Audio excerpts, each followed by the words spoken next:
Të rikthehemi zotja Liaj tek integrimi i Shqipërisë në Bashkimin Evropian. Zhvillime patjetër do të ketë në lindjen e mesme, do të kemi mundësinë të diskutojmë.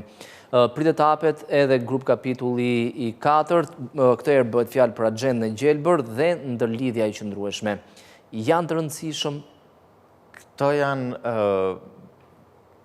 duhet i kthehemi përsëri pak mbrapa, sepse në vitin 2021 dhe vazhdon sigurisht puna, Europa shpalli atë që quhet Green Deal. Po. Dhe ka një kufi, në 2050-ën, Europa duhet jetë zero emetim karbonik në atmosferë. Po, ne shpresojmë që në 2030-ën të jemi antar. Dhe këto janë kapitujt shumë të vështirë, janë me shumë kosto, sepse kanë shumë kosto. Sigurisht. Po marrim, po e thjeshtëzojmë për telespektatorët. Industria më e rëndësishme në Shqipëri është industria e turizmit. A duhet pra një politik e qeverisë shqiptare në trajnimin, por edhe në subvencionimin e gjitha bizneseve që lidhen me turizmin dhe që kanë të bëjnë me këto çështje. Pra minimumi blerje e paneleve diellore për të pasur. Jo vetëm, nuk është kjo. Është edhe tek, po marrim atë baziken. Mbrojtja e mjedisit mbase. Atë baziken, lavanterit.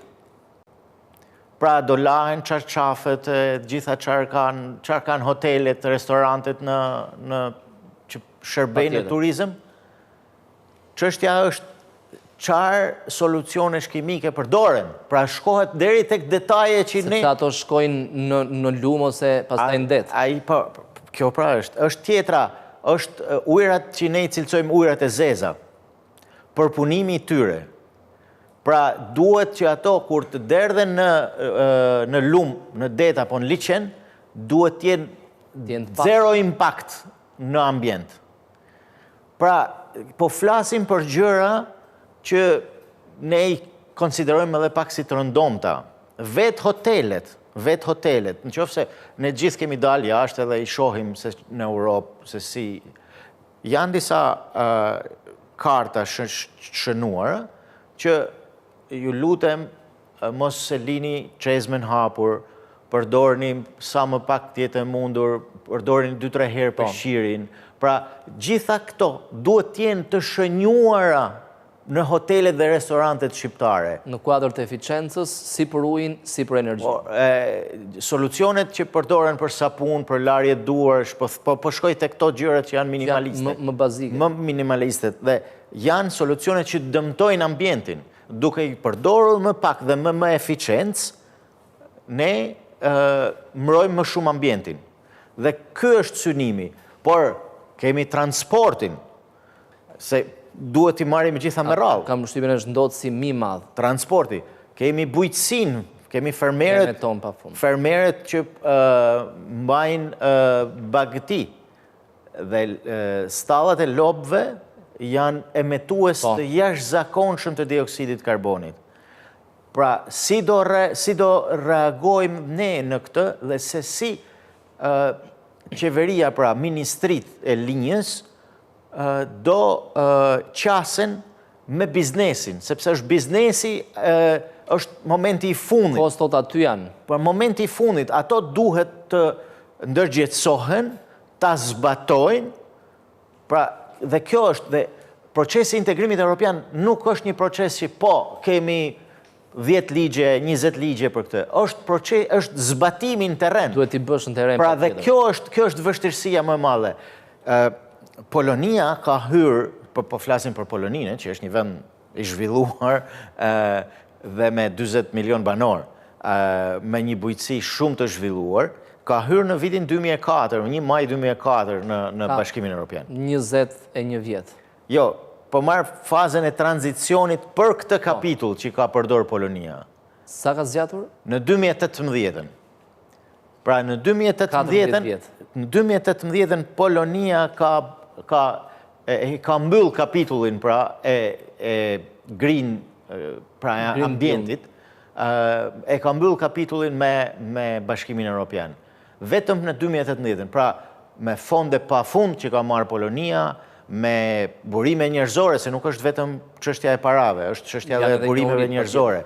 Dhe gjitha këto ne duhet i kemi shumë mirë parasysh. Ai fondi 1 miliard është i mjaftueshëm, 1/3 janë grante, 2/3 janë kredit buta. Fondi i rritjes për Ballkanin Perëndimor. Shiko, fondi i rritjes për Ballkanin Perëndimor është një diçka e mrekullueshme, se duhet ta themi këtë. Është një diçka e mrekullueshme. Por qeveria duhet synoj fondet të tjera, ka shumë mundësi tjera. Dhe unë nofta e kam përmendur ndonjëherë këtë, po do e përmend edhe një herë. Në summitin e Dublinit në 2017 u ra dakord, pra tashmë është e ligjërume edhe në BE, që vendet që janë vende kandidate dhe po negociojnë, kanë të drejtë të kërkojnë fonde shtesë jashta programeve për realizimin e politikave. Për mbylljen e kapitujve të veçantë. Dhe qeveria nuk duhet të mbyllet vetëm në këtë 1 miliard. Ne mund pse jo mos të marrim 2. Sepse e kemi mundësinë. Dhe këto para duhet të shkojnë për bizneset, sepse është shumë e rëndësishme. Ato do jenë ata e zbatojnë. Fundoret, pra, ato janë fundoret.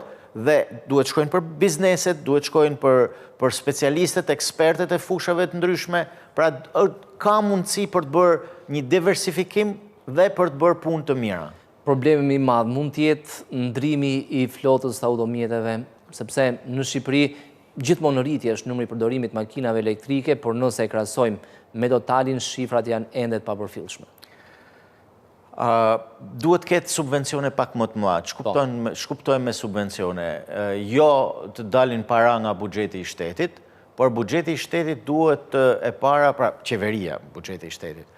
Qeveria duhet të ndjek politika më shumë favorizuese për makinat elektrike, që janë me zero, ose pothuajse zero ndikim në ambient. Duhet një problem tjetër i madh është nafta, karburanti.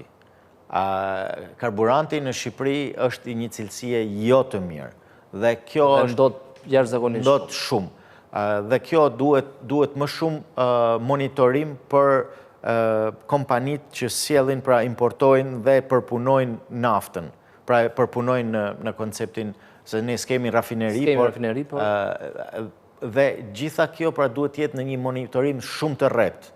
Pra, dhe këto gjitha janë pjesë e këtij kapitulli që ju përmendët, dhe që, siç e thash, është një kapitull shumë i vështirë, kërkon shumë para, kërkon shumë kohë, dhe kërkon mbi të gjitha vendosmëri për ta bërë. Gjithsesi, në këtë aspekt mund të jemi deri diku mirë për faktin që nuk kemi industri të rëndë ndotëse, dhe energjinë e prodhojmë mbi thuajse 99%, 100% nga uji dhe nga dielli. Mbase në këtë pikë jemi mirë. Jo se kemi bërë punë, po kështu ka qenë trashëgimia. Në prodhimin e energjisë ne jemi shumë mirë në fakt, por janë sektor të tjerë, siç përmendëm, transporti, bujqësia, turizmi, ne nuk kemi industri të rëndë, por gjithsesi këto 3 sektor që përmendëm dhe të tjerë kuptohet, duhet të rregullohen brenda normave europiane. Ato sektor, për shembull, që mund të jenë jo shumë të ndjeshëm në ekonominë shqiptare, siç është se herë punon, herë s'punon metalurgjiku i Elbasanit, duhet të kenë, qeveria pra duhet të shtoj monitorimin për vendosjen e katalizatorëve atje dhe për monitorimin për standardet e mjedisit që përdorin ato. Por ka edhe disa prodhues tjerë të industrisë mekanike në Shqipëri, që emetojnë pra. Po, që emetojnë përsëri, industria këpucëve, për shembull, fasoni i këpucëve, nuk e di tash i ka psuar rënien në fakt, por gjithsesi ka disa. Janë aktiv. Dhe gjitha këto janë industri që kanë problematik dhe duhet, siç e thash edhe më përpara, duhet të shtohet shumë monitorimi nga institucionet zyrtare. Po, ndërlidhja e qëndrueshme, zotja Liaj, ka të bëjë me rrjetin e rrugëve, autostradave, hekurudhave?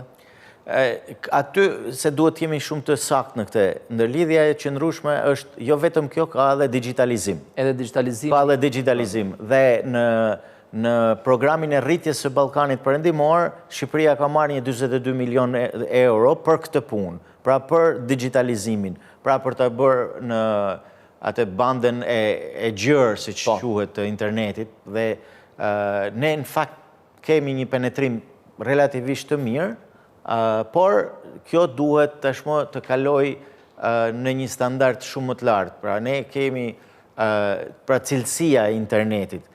Ne kemi mesatare ndiku tek 8 deri në 10 megabajt në sekond.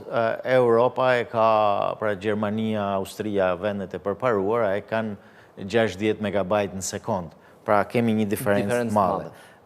Në këtë drejtim ka ecur në fakt mirë Mali i Zi dhe Maqedonia, dhe ne duhet të vazhdojmë si thosh me ritëm pak më të lartë në digitalizim. Ndërsa për sa i përket komunikimit, pra rrugëve dhe gjërave të tjera, unë besoj që fondet për Shqipërinë do shtohen, vetëm se duhen paraqit projekte. Patjetër duhen paraqitur projekte, por megjithatë duket se është më mi prekshëm projekt Koridori 8, që del deri në detin e Zi, ndërlidh Bullgarinë e derin me Europën perëndimore. Fondet janë patjetër nuk janë të lehta, por do të jenë më të aksesueshme nëse ne kemi burimet njerëzore, nëse projektet realisht janë edhe etike, jo vetëm për ne, por për faktin që ndërlidhet e gjithë Europa. Më lejot që të bëj një shpjegim pak më të gjerë të kësaj. Në fakt, Koridori 8 është një koridor që ka filluar si ide që në fillimin e viteve 80, Amerikanët kishin si synim, me sa duket ato dinin që Bashkimi Sovjetik do binte shpejt, dhe kishin si synim marrjen dhe transportimin e gazit dhe të naftës, por jo vetëm, nga ai që njihet liçeni Kaspik ose deti Kaspik. Dhe për t'ju kundërvënë kësaj nisme amerikane, në vitin 89, kur akoma vazhdonte Bashkimi Sovjetik, Armenia sulmon Azerbajxhanin.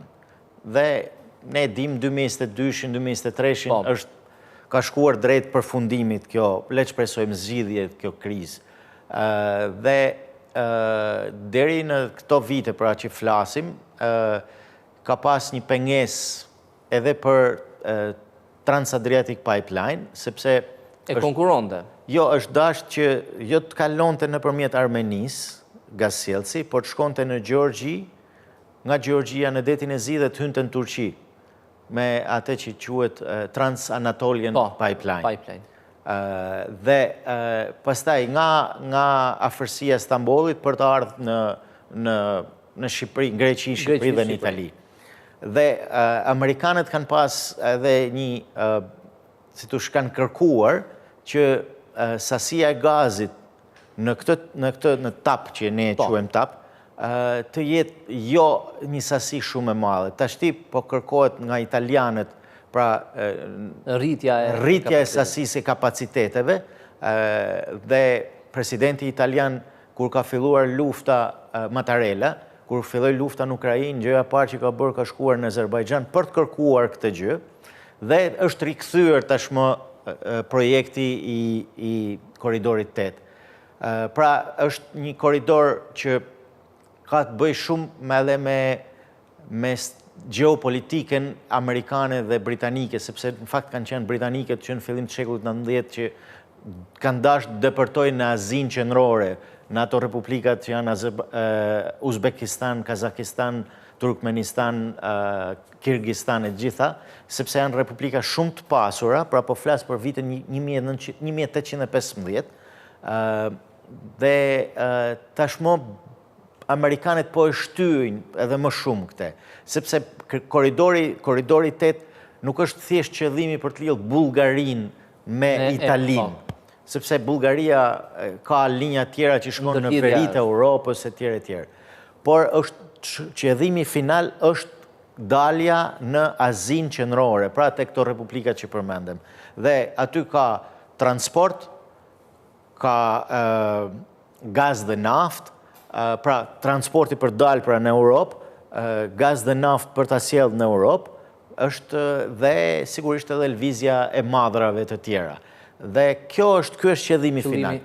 Tash të kthehemi tek ne se sa përfitojmë. Shkurtimisht. Po, më fal se u zgjata, më fal. Çfarë përfitojmë ne? Duke qenë pjesë e rëndësishme e këtij korridorit, ne përfitojmë, ne kemi hapësira për të marrë projekte shumë të mira për të përfituar, pra për ta bërë korridorin linjen nga Qafa e Thanës në Durrës, në portin e Durrësit, për të bërë linje hekurudhore, autostrad pra për transportin e automjeteve, atë që thamë ne që është digitalizimi, pra për përmirësimin e infrastrukturës në portin e Durrësit dhe shumë gjërat e tjera. Zotja Lia, ju falenderoj.